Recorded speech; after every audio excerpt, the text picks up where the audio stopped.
this is the third iteration of the Commissar Yarrick model, originally starting with that miniature right there. I actually have a piece of artwork that I'm going to be using from the character encyclopedia. That's going to give me some of my inspiration for this miniature. I also have the pictures from the build guide as well, which, looking at it, beautifully painted, but there's elements that I'm actually going to put in of the originals. So let's get into it. We have 1 hour starting now. So I'm going to start off. The base comes apart like so. You don't have to glue him in paste initially, but it is important that you have him separate, because if you look inside his cloak, well, there's a lot of detail that we want to hit into there. So we're going to start off small, artificial brush, bit of water in there, and we're going to go straight into corn red. Now, this miniature, I think, is very easy to just do in a basic, boring way in an hour. I don't think it's too difficult. He's not a big miniature. He is, however, a very detailed miniature. So the challenge for this video is how much detail can I actually put in? The main thing is, most of his miniature is black, which means we work on contrast. So corn red's a good base. It goes on relatively thick. We want it to be quite dark on the inside of his cape anyway, his robes. So we know, looking at this miniature, most of the red is based on his orc weapons. And I'm going to be mixing a little bit of the old and the new. So one of the things that I really like with the old is we have the gold Aquila. We also have the red epaulets. I'm tempted to bring them back. They do look good in a, you know, fake gold. But I feel like the red really stands out, especially when you have gold above it. It kind of best of both worlds. In terms of the rest of the miniature, yeah, red scarf, all that's going to be the same. We'll possibly do the gold for that as well. We'll see. We'll see how that contrasts. But yeah, weapon, that's going to stay black. His Orc Mega Claw, that's going to stay red. We're going to go off the new version with it being red. I like the idea of differentiating between the Orc weapons and the Imperial weapons, and the Imperial weapons being black, and the Orc weapons being red. I think it's a nice contrast.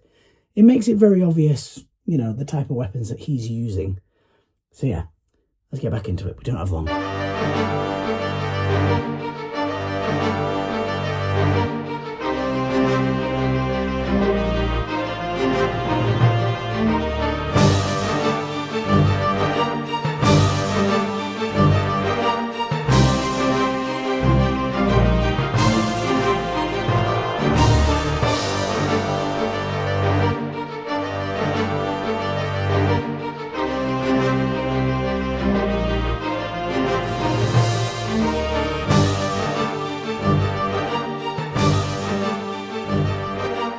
I just want to take a moment during this video as well. I want to dedicate this video to John Blanche, who sadly passed away last week. Now, I think it's fair enough to say that he touched millions of our hearts. Certainly his artwork inspired millions of people to join this game, certainly to paint their miniatures in such cool and explosively bright colours. Thank you for bringing Grimdark to us. Thank you so much for everything that you've done for this hobby. Rest in peace, and may the Emperor watch over your soul. Thank you, John. Okay, so we are 21 minutes in. We've got all the red painted up, which is, you know, quite a significant step. It's basically his main colour. But if you look at his claw, what we've actually done there is we've painted red onto the main face of the claw, and that is a big inspiration from the original miniature and from some of the original artwork. And the idea is the whole claw was originally painted red, apart from like the motorized blade, or in this case like the sharpened edge of it. So it's been sharpened, but the original paint's still there. Keeps it bright, keeps it vibrant, and I think it's going to make this miniature stand out a lot more on the tabletop. So next we're going on to the base, followed by silver and some washes. I might start with the silver first, because then I can wash over it. You'll see how we're going to do that for the claw as well. It's interesting. Right, let's get back into it.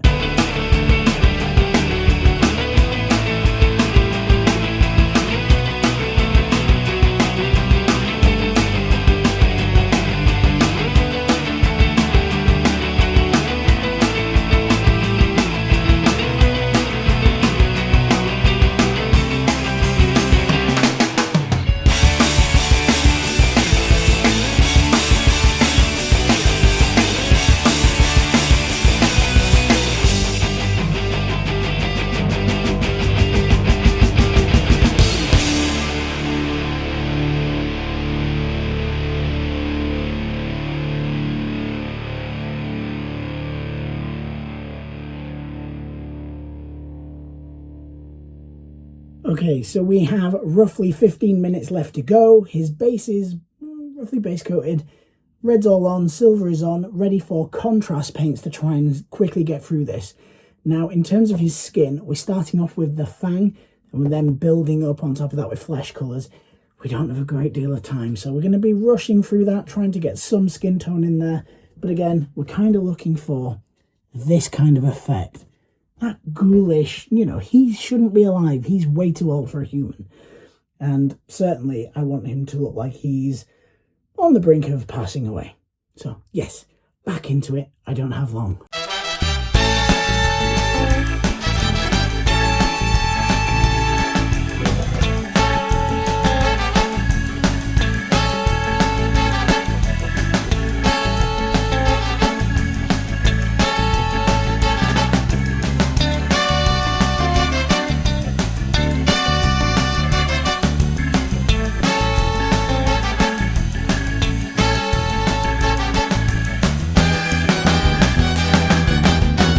Okay, so we've got 2 and a bit minutes left. We are literally flying to just try and get some colour, some texture in there. Ooh, quite a lot of miniature, actually. Turns out, who'd have known? Literally just dry brushing the living daylights out of this now, just to try and add a bit of detail in there. We need his red eye. Don't want to miss out his red eye. Or bale eye without a red eye. And that is time. That was absolutely a rush at the end. Funnily enough, as with all these videos, he's not done quite as well as I'd like, but given another hour, he would be in a really, really good way. I think he's actually pretty good. So I'm going to get some B-roll footage for you now, and well, let's reveal the final result.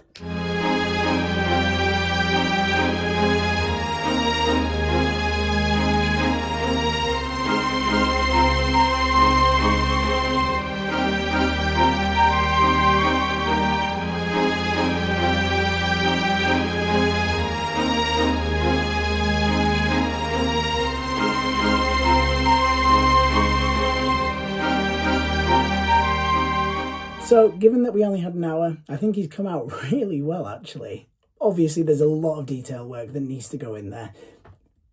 Don't get me wrong, he's a single miniature and a guardsman, so he's a small miniature. But the reality is, he's a very detailed miniature. Now, everything that I put in, the Garrigach sewer over the lead belcher, that is all ready to be dry brushed with lead belcher again.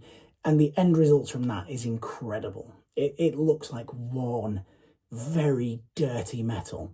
So that's going to be for all the Orc components. Maybe a little bit brighter where he's got his power pack, because that's clearly Imperial coded. But very much so. Lots of little bits to go over on this, but overall, for an hour's work, skin, kind of happy with. It has that ghoulish look. He looks inhuman. He looks like he shouldn't be alive, which was the look I was going for.